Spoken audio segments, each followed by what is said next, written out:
Muito bem, pessoal, vamos voltar falando da tutela da evidência. Quando eu falo tutela da evidência, na verdade, eu estou me referindo a um fundamento da tutela antecipada. Tutela antecipada pode ser concedida com base na urgência mais a plausibilidade. A tutela antecipada pode ser deferida com base na mera evidência do direito. Se vocês lerem aí o texto e o contexto dos artigos 295 ao 312, vão inferir que a tutela da evidência é somente para a tutela satisfativa, que não poderia para cautelar. Estou falando isso quando verificarem os requisitos para a tutela cautelar. A tutela cautelar, de acordo com a lei, tem sempre como requisito a urgência. Mas se lerem o parágrafo do 295, eu estou aqui localizando, lerem aí o parágrafo 1 do 295, verificarão que a tutela antecipada, que pode ser cautelar ou satisfativa, pode fundamentar-se na urgência ou evidência. Dá a entender que a evidência também pode servir de estribo, servir de base para a tutela cautelar. E deixando de lado, ou para além dos dispositivos, para além dessa análise meramente do texto da lei, eu digo que mesmo em se tratando da tutela da evidência, que se pode deferir uma tutela de mérito, mas pode ser, e isso vai ocorrer na prática, de, estando evidente o direito, precisar imediatamente de uma tutela cautelatória. E o juiz poderá deferir. Pode deferir, eu afirmo, pelo seguinte, porque uma tutela satisfativa, com base na evidência, a evidência permite deferir uma tutela satisfativa. A tutela satisfativa é mais, é um plus em relação à cautelar, que é um minus. E por outro lado, não há mais que se ficar distinguindo entre uma tutela ou outra. Vamos para frente. A tutela da evidência pode embasar, sobretudo, a tutela satisfativa. E se pode embasar a tutela satisfativa, também pode embasar a cautelar. E quando em quais hipóteses ocorre a evidência? A lei estabelece. E, a meu ver, em inúmeros clausos. Só nessas hipóteses é que se pode inferir a evidência.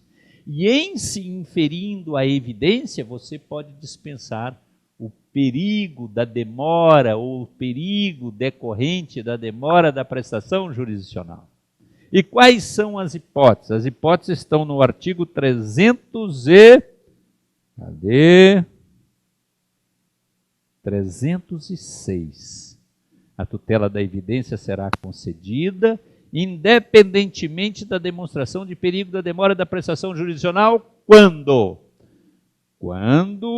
ficar caracterizado o abuso do direito de defesa ou o manifesto propósito protelatório da parte. Veja bem, esse requisito, ele figura no 273, inciso 2º, como um requisito para a tutela antecipatória de mérito. Ele volta aqui, mas com muito mais força, porque lá no 273, do CPC de 73, é preciso deste requisito, o abuso de direito de defesa, o manifesto propósito protelatório, mas somada à prova inequívoca que leva à verossimilhança. Agora não. Agora basta o abuso do direito de defesa ou manifesto propósito protelatório. Se há abuso do direito ou manifesto propósito protelatório, isso já constitui a evidência de que o autor, de regra, o autor poderá ser o réu, nós já falamos, que o autor tem a evidência desse direito. Que a toda evidência o direito pertence ou deva ser deferido, ainda que provisoriamente, ao autor. Então, esse requisito, esse abuso do direito de defesa ou manifesto propósito protelatório, teve o seu status elevado. E nós falamos em que consiste, ou demos alguns exemplos do abuso do direito de defesa. A defesa temerária, a defesa contrária à jurisprudência consolidada, contrária à tese de julgamento repetitivo, enfim. Quais as outras hipóteses que o direito da parte torna-se evidente? Quando houver uma prova documental suficiente. Quando houver uma prova documental suficiente para a demonstração dos fatos alegados na inicial. Então, se eu afirmo que eu sou titular do direito de um dado imóvel e pleiteio uma ação reivindicatória, a reivindicação do imóvel, essa escritura de compra e venda registrada constitui um documento suficiente para a prova do meu domínio. De regra é assim. Mas não basta prova suficiente para provar o fato. É indispensável que aquele fato, ou que tenha sido feita uma leitura desse fato, uma valoração desse fato em julgamento de casos repetitivos. É indispensável que o STJ, ou o Supremo Tribunal Federal, naquelas hipóteses de julgamentos repetitivos, do 543B e 543C. De um modo geral, no STJ se faz muito julgamento de casos repetitivos. Aquelas hipóteses em que pululam muitas e muitas ações, versando sobre a mesma tese jurídica, e então escolhe-se um ou alguns dos casos e julga-se aquele recurso e firma-se a tese jurídica. Então, havendo um documento, uma prova documental suficiente da prova do fato, e havendo uma tese jurídica firmada em recurso de caso repetitivo ou em súmula vinculante, ou seja, esse fato já foi valorado pelo judiciário, com a tese firmada em julgamento de repetitivos ou em súmula vinculante, é evidente o direito da parte. E se permite antecipar os efeitos da decisão de mérito, conceder tutela antecipada satisfativa. E por que não, falo eu, acautelar, se preciso for. Dificilmente haverá necessidade da cautelar, é claro, se eu posso antecipar os efeitos da decisão de mérito, mas sem o perigo da demora. Neste caso. Muito bem, e vamos para a última hipótese da tutela da evidência. As hipóteses de evidência do direito, em números clausos, nos casos de pedido rei persecutório, aqueles pedidos de rei, de coisa, de perseguir a coisa, fundada em prova documental adequada ao contrato de depósito. Isso aqui, pessoal, tem um destinatário certo. Não sei se vocês se recordam, até recentemente, aqueles contratos de depósito, até por equiparação, contrato típico por equiparação, e ocorria muito em alienação fiduciária. O devedor alienava a coisa, desaparecia com essa coisa, e aquela alienação fiduciária prevê que ele é o depositário do bem. E ao alienar a coisa, ou desaparecer com essa coisa, ele transformava-se num depositário infiel. E como depositário infiel, ou ele aparecia com essa coisa, entregava a coisa, ou seria preso. O sistema brasileiro admitia a prisão de depositário infiel. Mas essa questão foi afetada ao Supremo Tribunal Federal em alguns recursos, inclusive em habeas corpus. E em razão desses recursos, e com base no Pacto de São José da Costa Rica, editou-se a súmula vinculante número 25. E súmula vinculante, embora constitua uma interpretação do texto constitucional, na verdade está acima do próprio texto. É até meio impróprio falar isso. Mas pouco importa que a Constituição admita a prisão do depositário infiel. A súmula vinculante não admite. Não há mais possibilidade, é ilícita qualquer prisão em decorrência de contrato de depósito. E aí os bancos, sobretudo os bancos, as financeiras, perderam um grande instrumento de coerção. Todos têm medo de prisão. A prisão agora, por dívida, só é possível no sistema brasileiro se for decorrente de alimentos. É a linha, é o estabelecido no Pacto de São José da Costa Rica, e agora anota aí, súmula vinculante número 25. E os bancos ficaram, então, sem um instrumento de pressão, de coerção, e eu quero crer que isso entra aí para atender aos bancos. Não esqueçamos nós que o direito não brota assim do chão como alface. O direito decorre, sobretudo, da vontade do poder econômico e para regular as relações de produção, a divisão do trabalho, de forma que não se esgarce. Não pode apertar muito o parafuso que esgarça as relações e a classe trabalhadora pode debandar, como ocorreu na Revolução Bolchevique. Mas há que se estabelecer um meio termo em que as coisas caminhem e o capitalismo floresça. Deixo de lado essa doutrina marxista e vamos aqui ao aspecto meramente jurídico que nos cabe analisar. Então, havendo um pedido rei persecutório, fundado em prova documental do contrato de depósito, a tutela é evidente. Imediatamente deverá o juiz deferir a tutela antecipada, com base na evidência do direito, e determinar a entrega da coisa, sob a cominação de multa. Não será mais prisão, substituiu pela multa. O que isso avançou da perspectiva das financeiras? Não precisa mais de provar perigo de dano irreparável ou difícil de reparação para obter a tutela antecipada.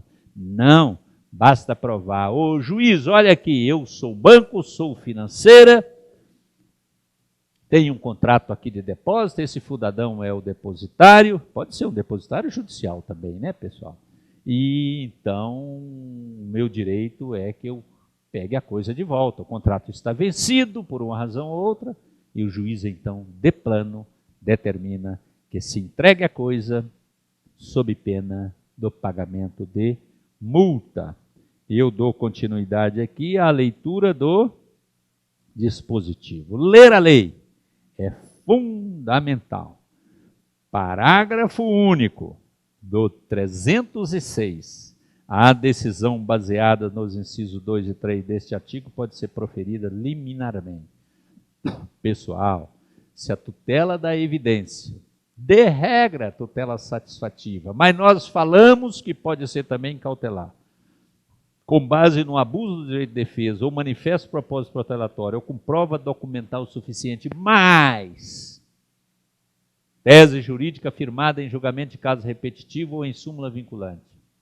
Nestes casos, pode ser deferida liminarmente. O que é isso? As palavras têm um sentido próprio. As palavras devem ser empregadas dentro de um contexto. Liminar significa no limiar. A petição ainda está quente. É um termo utilizado para designar que a tutela antecipatória é deferida antes mesmo de citar o réu. Depois que citar o réu, poderá ser uma tutela antecipada, satisfativa, com base na urgência ou na evidência, mas não será liminar. Embora se use inadequadamente ou não, ele deixou para deferir a liminar depois da contestação. Liminar não será, mas e daí? Eu não estou preocupado com a palavra sacramental, porque processo não se assemelha a ritual macabro, ritual de macumba, que muda todo o contexto, toda a finalidade em razão de uma palavra. Mas é preciso essa compreensão, que nesta hipótese, nesta pode ser deferida liminarmente. Desculpa, na do 1 e do 3, porque o abuso não pode. Cadê? A decisão baseada no 2 e 3 desse artigo, qual é o 2 e 3? 2 e 3, ficar caracterizado. Exatamente. Pessoal, se abuso do direito de defesa ou manifesto propósito protelatório, só é possível verificar depois de quê? Depois da contestação. Então não pode ser liminar. Não. O réu terá que ter sido citado e, inclusive, apresentado defesa, na qual fica expresso o abuso do direito de defesa. Como pensar em abuso de direito de defesa se ele nem apresentou defesa? Então, aqui não é possível liminar, só nas hipóteses dos incisos 2º e 3º. Tudo bem? E lembrando que a tutela antecipada, cautelar ou satisfativa, pode ser requerida em caráter antecedente ou incidente. E pode ser deferida liminarmente ou não, ou seja, antes de citar o réu, depois de citado o réu, depois da contestação, até na sentença final. E se deferida na sentença, muda o efeito em que o recurso é recebido. Tudo bem, pessoal? Vamos para frente, vamos para frente. Aqui é súmula vinculante 25. Isso aqui está referindo ao artigo 652 do Código Civil, que trata de depositário infiel. Momento do deferimento da tutela antecipada, que pode ser cautelar ou pode ser satisfativa. Eu já falei, mas não custa repetir. Pode ser liminarmente ou até na sentença. E não se esqueça que no recurso também pode. Recebe outro nome, a tutela antecipada recursal. É outro instituto, outro dispositivo, mas é bom que você, sobretudo você estudante que está me ouvindo, saiba disso. O relator do recurso pode, em certas hipóteses, deferir a tutela antecipada recursal. Ele verifica que aquele recurso será dado provimento, que o direito milita a favor do apelante, por exemplo. E aí ele não aguarda o julgamento do órgão colegiado. Ele fala, por exemplo, o apelante, aqui o seu direito, vá usufruindo. Quando o órgão colegiado reunir, nós podemos definir de forma diferente. Por enquanto é isso. Mas aqui, para esse instituto, pode ser liminarmente ou até na sentença. Não cabe, quando tutela dê evidência, na hipótese do abuso de direito de defesa ou manifesto propósito pretelatório. Por que não cabe? Porque não é possível averiguar a tutela, ou melhor, o abuso do direito de defesa ou manifesto propósito pretelatório antes da citação e da contestação do réu. Tudo bem? Vamos para frente? Vamos para frente. Quando? Aqui era quando, o momento. Quando? Aqui é quando pode ser requerida. Lá é quando puder ser deferida.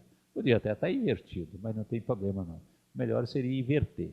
Ela pode ser requerida antecedente, concomitante ou incidente. Mas qual é o referencial? O referencial é a petição inicial. A petição inicial. A tutela antecipada pode ser feita antes da instauração da ação propriamente dita. Eu acho que nem é correto falar isso agora, porque não vamos pensar mais em dois processos, um principal e um cautelar. Não, é um só. Não haverá mais dois processos. Então, nós temos que ter um referencial aqui. E o referencial, eu quero crer, o referencial é a petição. A petição. Cadê?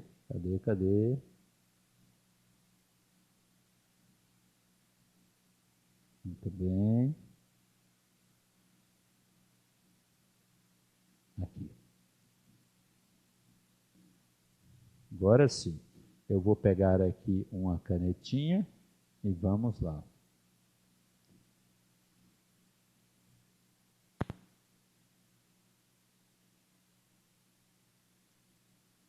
Nós falamos que pode ser antecedente, concomitante ou incidente, com referência à petição. Nossa, que letra grossa aqui, mas paciência.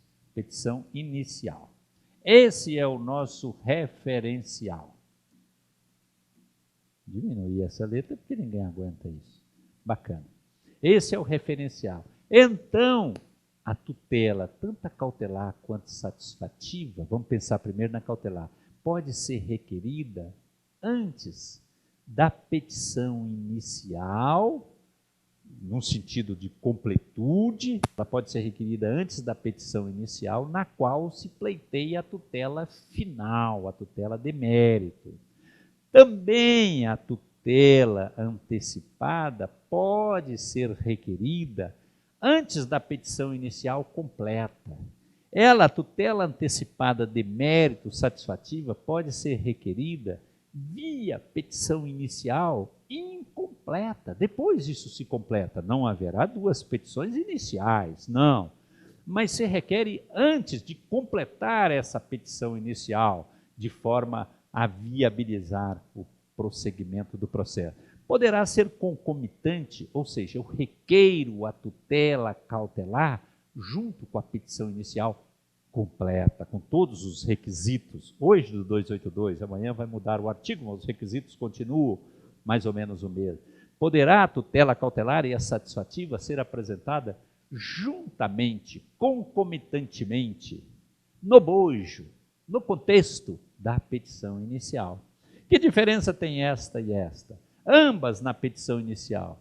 Mas quando eu falo antecedente, a petição inicial não é completa ainda. Poderá ser completada depois. Aqui ela já é completa. E incidente, depois da petição inicial.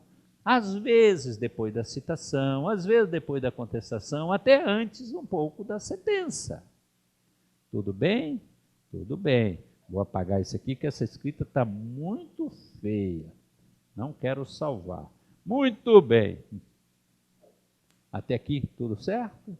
Qualquer dúvida, escreva para nós. Particularidade da tutela satisfativa.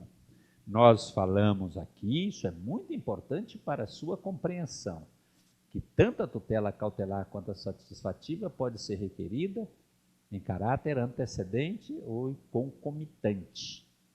E esse concomitante, a distinção que eu faço é que a petição aqui é completa, aqui é incompleta. Então, vamos para uma particularidade da tutela satisfativa. Quando eu requeiro a tutela satisfativa via petição inicial, portanto, não deixa de ser antecedente, mas essa petição inicial não é completa. Eu tenho muita necessidade da tutela antecipada satisfativa, mas por uma razão ou outra, pela urgência, pela pressa, pela falta de elementos, eu não tenho condições de apresentar ao juiz ainda a petição inicial completa.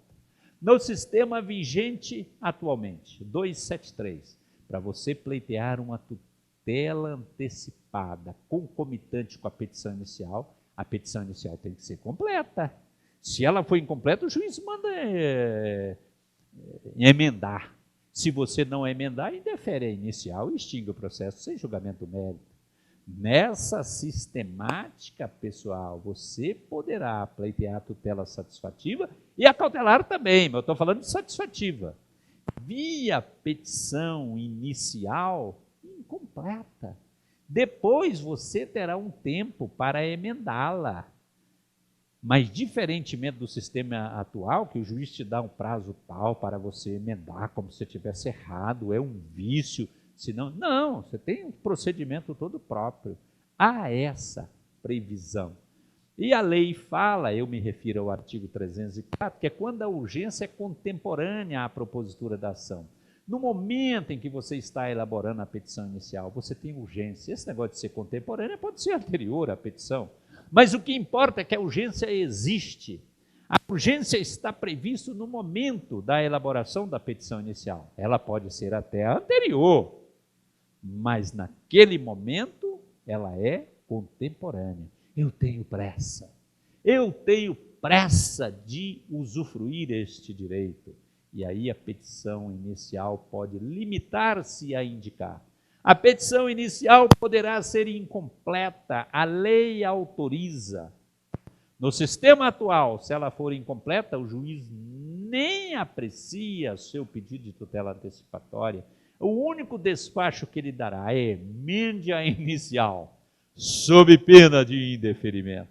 Aqui não, meus caros, ele vai ter que analisar a seu pedido de tutela antecipada. Veja o avanço, a deformalização do processo, a simplificação. E neste caso da petição inicial incompleta, quando a urgência é contemporânea, anterior ou contemporânea à propositura da ação, a petição inicial vai indicar o requerimento da tutela antecipada satisfativa. Juiz, eu quero que antecipe os efeitos da decisão de mérito, neste ou naquele ponto, todos os pedidos, só nesse, total ou parcialmente. Indicará o pedido de tutela final. Agora eu estou precisando que me entregue, juiz, este tablet, porque eu tenho urgência deste tablet. Amanhã eu quero que me entregue também o desktop, isso, aquilo outro, a câmera que eu comprei, tudo isso. Então eu indico o pedido de tutela antecipada satisfativa. E indico o pedido de tutela final. Indico. Eu faço uma exposição sumária, sintética, da lide, do direito que se busca realizar e do perigo da demora. Eu falo para o juiz uma exposição sumária da lide, falo da causa remota de pedir, com base no contrato tal, falo da inadimplência deste contrato, tudo isso é exemplificativamente. Eu falo do direito que eu quero realizar, eu quero o meu iPad, quero o desktop, etc. E o perigo da demora, eu tenho aula hoje, pelo amor de Deus, juiz, eu não tenho os elementos todos, eu não estou aqui nem com contrato disso, mas eu tenho provas mínimo de provas desse meu direito. Eu faço uma exposição sumária. Eu aponto já o valor da causa, eu indico o valor da causa, levando em consideração o pedido da tutela final. Eu indico na petição inicial, nesta petição inicial incompleta por autorização, que eu quero me valer do benefício, a lei fala benefício, eu prefiro prerrogativa, eu sou autor, eu quero me valer dessa prerrogativa de tutela antecipada, mesmo com uma petição inicial incompleta, porque eu não tenho tempo, eu não tenho os elementos para apresentar a Vossa Excelência, e eu indico que eu quero me valer desse benefício do 304, parágrafo 5º, que é exatamente esse de que eu estou a falar. E isso não é faculdade do juiz, isso é prerrogativa, é poder da parte, ela pode, e não se trata de faculdade. Eu posso não querer, eu não tenho tanta urgência, eu vou coletar todos os elementos, mas eu quero e posso. Muito bem. O juiz verifica, então, os requisitos para a tutela antecipada, vê a plausibilidade do direito, vê o perigo da demora da prestação jurisdicional e ele pode deferir. No sistema atual, eu repito, não pode. Uma petição inicial defeituosa, sem os requisitos 282, 82, 283, o único despacho que o juiz pode dar é emenda inicial, sob pena de indeferimento, artigo 284, emenda em 10 dias. Aqui não, meus caros, o juiz não pode despachar isso não, acabou. O juiz terá que deferir ou não deferir. O juiz terá que apreciar esse pedido de tutela antecipada satisfativa quando a urgência é concomitante à propositura da ação. E aí vai acontecer o seguinte, eu estou aqui no plano do procedimento. Concedida a tutela antecipada com base na urgência. O juiz concedeu a tutela antecipada. Mesmo à vista dessa petição inicial incompleta, o juiz deferiu. É uma forma até de cautelar, por que não? Mas está satisfazendo, ainda que provisoriamente. Então, o juiz concedeu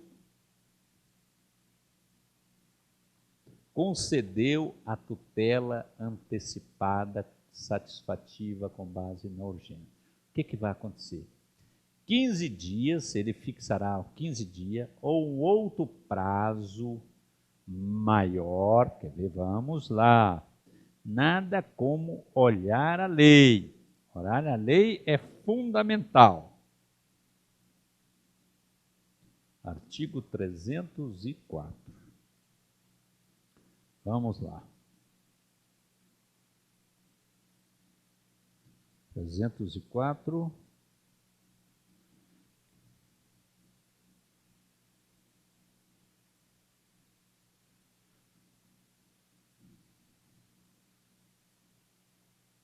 Tá, é isso mesmo. Concedida a tutela antecipada com base na urgência, o que vai acontecer?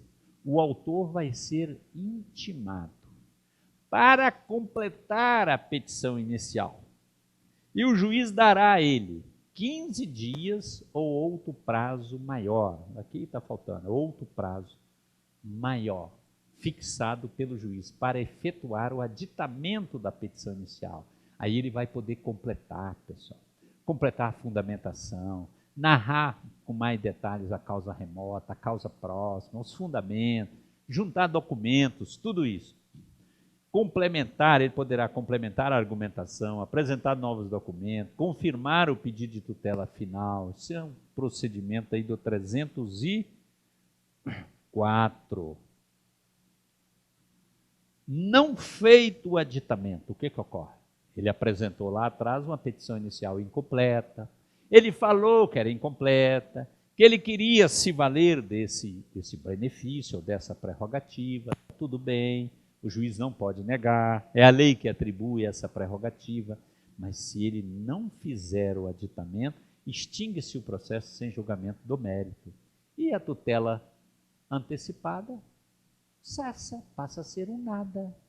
Nós vamos continuar nesse assunto. Isso é um assunto novo, é uma particularidade, é direito novo, é de extrema relevância. Até daqui a pouco.